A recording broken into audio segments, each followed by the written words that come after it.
If you've saved up a little bit of money and you're ready to spend it on a camera, you'd be forgiven for feeling a degree of angst about what to choose and what gear to acquire. I think that's a situation that many of us have been in, and it's not so much that we're at risk in 2021 of making the wrong choice because all the cameras are pretty good. It's more that once we put the money on the table and choose just one camera, all of the other options are no longer available to us. And that causes quite a bit of concern and angst. What if this camera is better than this camera and I make a bad choice? And what if I want to change this camera to that one and I can't because I've spent the money?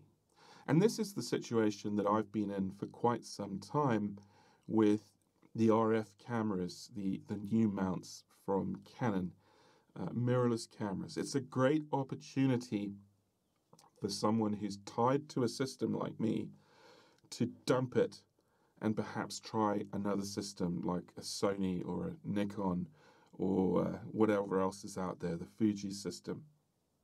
And all of that plays out in one's head. But the announcement of the R5 and the R6, crucially, prompted me to stick with Canon for a little bit longer. And these two cameras solved a lot of the problems that I think I've been facing recently. First off, it's my eyesight. I can no longer tell if a video clip is in focus purely by looking at the back of a screen. I have to hold it too far away from, you can't even see it in the shot, too far away from my head to actually to focus on it. And then when it's that far away, the item is so small in there that I can't tell if it's focused or not. And there's two solutions to that. One is to move to mirrorless and use an EVF, which makes it a lot easier.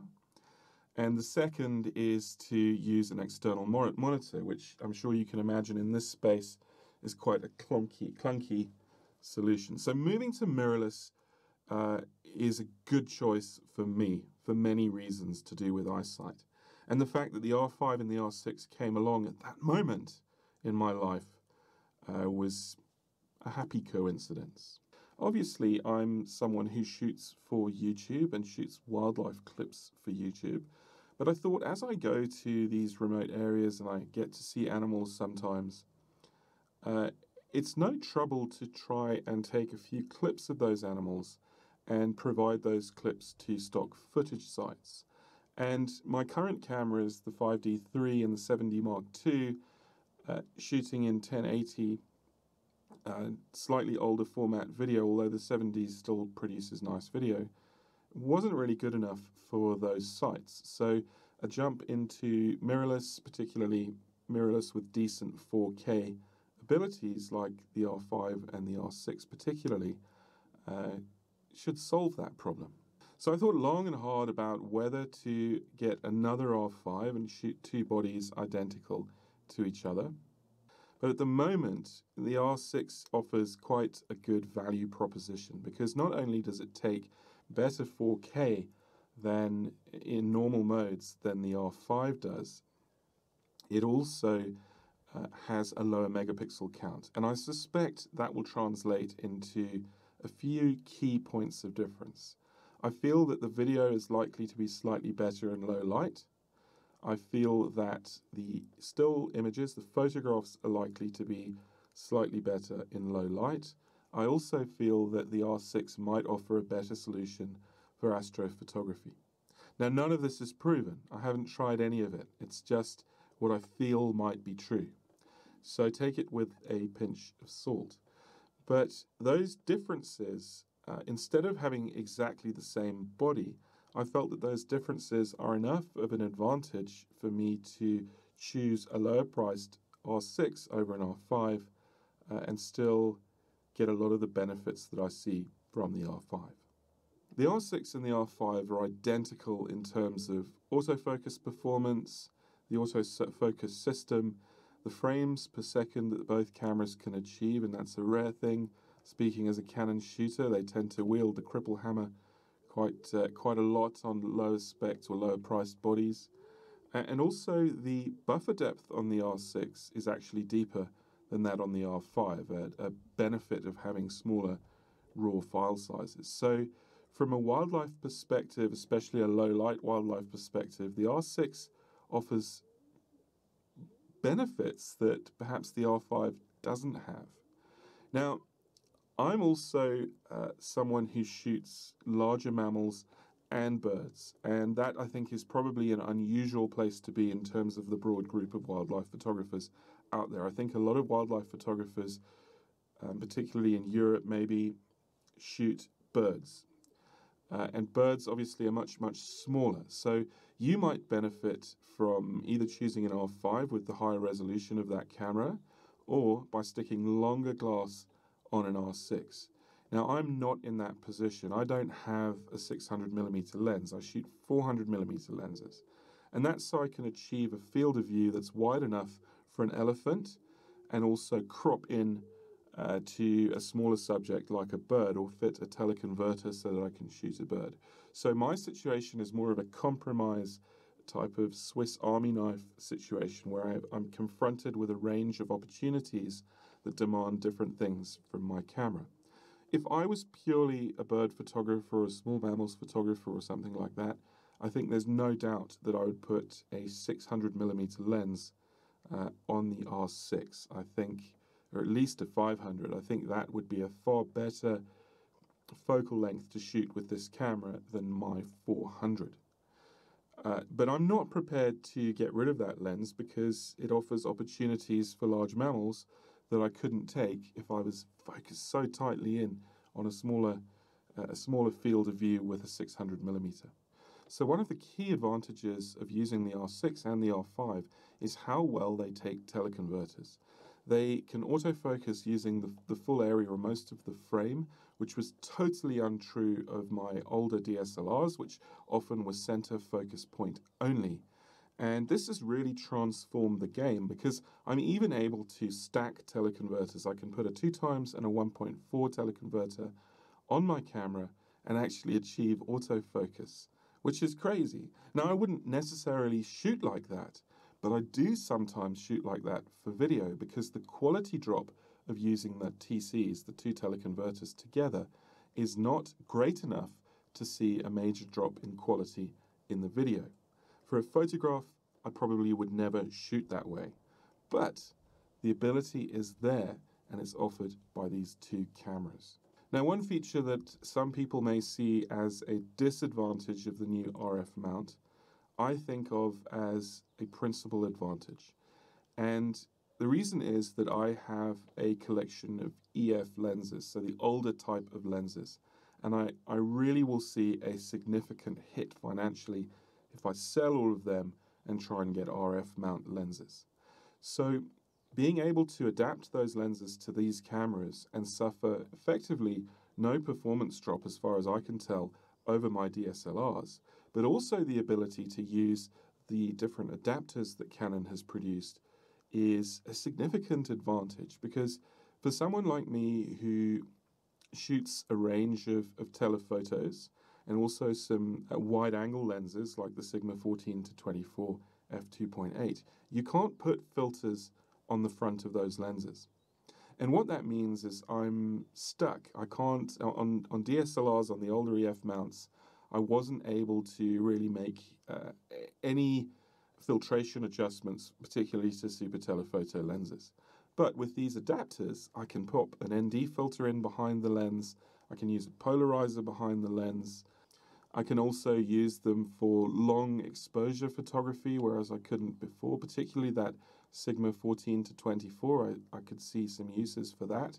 That is actually a key advantage, and one reason why I'm reluctant to move away from my EF lenses to RF lenses, because that ability would then fall away. Now, as I said, I was uncertain about whether to get the R6. It was actually not a toss-up with another mirrorless camera that was playing out in my mind, but it was a toss-up between the R6 and Cine cameras. So the Blackmagic Pocket 6K Pro was a strong contender in that. Also the Zcam E2 S6, but the firmware update, the version 1.4 firmware update, finally prompted me to move to the Canon R6, at least in the interim.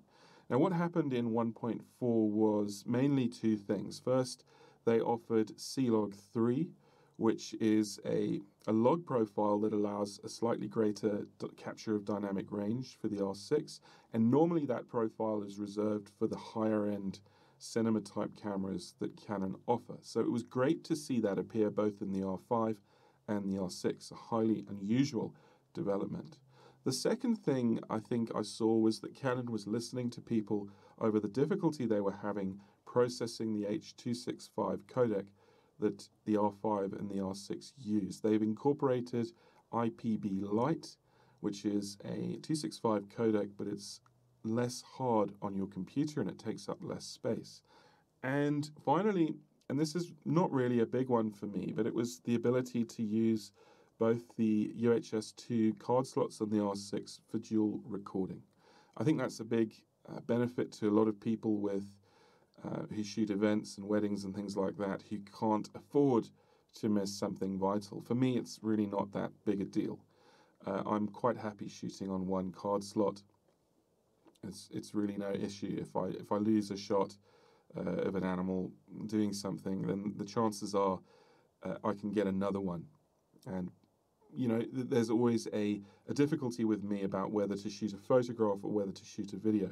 I think 99% of the time I'm still a photographer, and if something really exciting is happening, like a cheetah chase or something like that, there is no way in hell that I'm going to flip into video mode and try and video that for you. I'll video the cheetah licking itself, but I'm not going to waste my time trying to video a cheetah chase when I want to get great quality photographs of it. One of the crucial features that the R6 offers over those other cine cameras that I'm talking about, even ones in Canon's own stable like the C70, which would really try to attempt to professionalize my videography, and I don't think I'm a good enough videographer to even venture to one of those cameras yet. But one of the key advantages of the R6 over those cameras is the fact that it can track eyes, animal eyes, in video mode. That's still a fairly new feature out there. It's only the R5 and the R6 and potentially the R3 that will be able to do that effectively in video. So for me, as someone who shoots mainly animals and wildlife, that was a strong argument in favor of using the R6. Now, I know a lot of people who shoot video out there, and particularly sort of cinematic sequences and things like that, will pull focus manually, but I'm not in that lucky position where I can afford to take the time to do that. Quite often, I'm flipping into and out of video mode, and my principal objective is still to photograph the animal. And I can't afford the time to flip into manual focus, try and adjust and pull focus manually. I need the thing to just focus all the time on the animal, and drift in and out of focus in video I can put up with now and then. So animal eye tracking in video is really great. The fact that it stays on in photography is really great. I can flip into and out of video, particularly on the R5, very easily.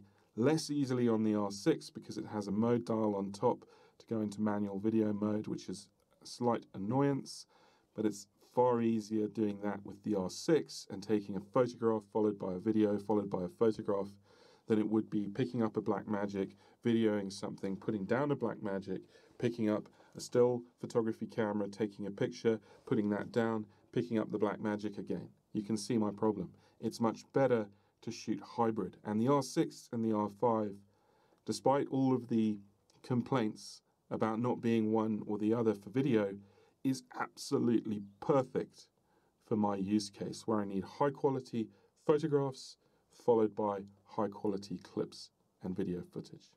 They are ideal. One thing we don't really consider that often is in reviews, I think, is because we're reviewing a specific camera and the intended audience is someone who is buying that one specific camera, is the ergonomic consistency across models. And I think it's obvious why we don't talk about it as often as we should, but for someone who shoots multiple bodies, as many wildlife photographers and sports photographers need to, because they need different focal lengths on different cameras or different properties from different cameras, is the ergonomic consistency amongst those models of camera.